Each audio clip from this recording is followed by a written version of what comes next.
ओम शांति। आज हम आपको बता रहे हैं कि लौकिक पिता और पारलौकिक पिता में क्या अंतर है। तो जो लौकिक पिता हमारे होते हैं वो हमें इस संसार में अपनी पहचान देते हैं, अपना नाम देते हैं, हमें जन्म देते हैं और हमारी पालना करते हैं। ये हमारे लौकिक पिता हैं। दूसरा होते हैं पारलौकिक पिता। पारलौकिक पिता हमें इस संसार में भेजते हैं।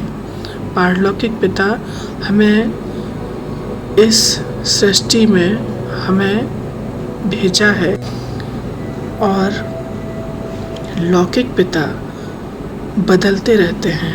हम जितने जन्म लेते हैं उतने ही शरीरधारी हमको लौकिक पिता मिलते हैं, लेकिन हमारा पारलौकिक पिता कभी नहीं बदलता।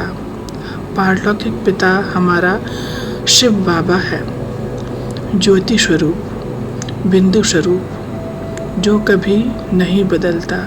इसीलिए परमात्मा अलौकिक पिता को सदैव याद करते रहना चाहिए, क्योंकि जब हम अपने बिंदु स्वरूप, ज्योति स्वरूप अलौकिक पिता को याद करते हैं तो हमें भी यह स्मृति रहती है कि मैं भी आत्मा हूँ और आत्मा एक शरीर छोड़ दूसरा शरीर लेती है। इसीलिए जब आए हैं तो संसार छोड़ना है। तो जब हम संसार छोड़ते हैं तो हम अपने संस्कारों को और अपने कर्मों को, जीवन रहते जो हम कर्म करते हैं उससे हमारे पास पाप और पुण्य दोनों का खाता जमा होता है। तो आत्मा को यह स्मृति हो जाए कि वह आत्मा है, शरीर नहीं, तो वह सदैव पुण्य का खाता ही जमा करती है, क्योंकि उसे यह पता है कि यह मैं मुसाफिर हूँ इस शरीर में और मुझे ऐसे कर्म करने हैं जिससे मेरा उद्धार हो, मेरा आगे आने वाला जो जन्म है वह बहुत ही सुखदायी हो। अगर हम पुण्य का खाता जमा करेंगे तो जन्म भी अच्छा मिलेगा, परिवार भी अच्छा मिलेगा।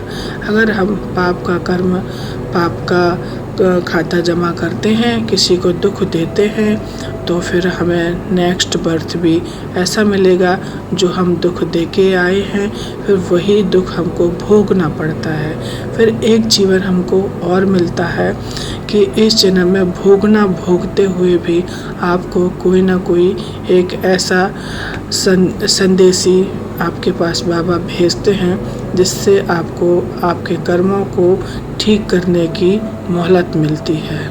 अगर मनुष्य आत्मा तब भी नहीं सुधरती तो वो निरंतर जन्म जन्मांतर दुख को भोगती रहती है।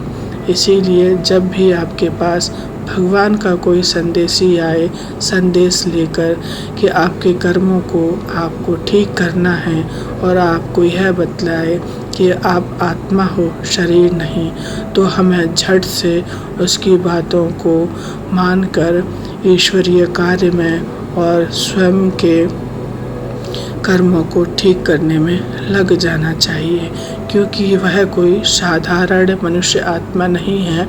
वह स्वयं परमात्मा ने आपके कर्मों को ठीक करने के लिए, आपके जीवन को सुखीमय बनाने के लिए आपके पास भेजा है। ओम शांति। Thank you Baba.